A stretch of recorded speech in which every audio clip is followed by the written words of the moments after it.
شہر کے قریب کسی گاؤں میں ایک کتا روزانہ صبح اپنی روزی کی تلاش میں گھر سے نکلتا تھا اور گوشت کی دکان کے باہر پڑی ہوئی ہڈیوں کو جمع کرتا اور گھر لا کر اپنے گھر والوں کے ساتھ مل کر کھایا کرتا۔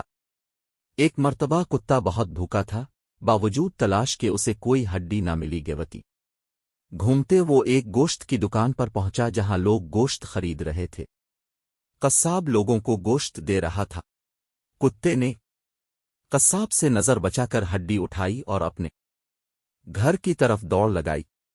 قصاب نے کتے کی سی حرکت دیکھی تو کتے کے پیچھے بھاگا۔ اب تو کتا بہت گھبرایا اور تیزی سے دوڑنے لگا یہاں تک کہ وہ قصاب کی پہنچ سے بہت دور نکل گیا، لیکن وہ بجائے اپنے گھر پہنچنے کے بے خیالی میں شہر کی طرف آ گیا۔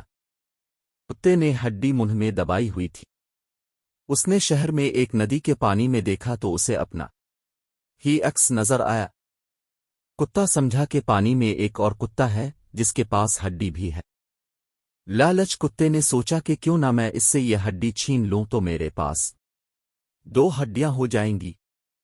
اس ارادے سے اس نے جیسے ہی بھو نکلنے کے لیے منہ کھولا تو اس کے منہ سے ہڈی پانی میں جا گری۔ اب اس نے دیکھا تو پانی میں موجود کتے کے منہ میں بھی ہڈی بھی گر پڑی۔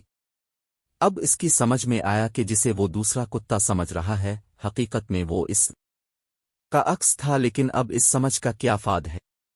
لیکن اتنی بات اس کی سمجھ میں آ گئی کہ لالچ بری بلا ہے۔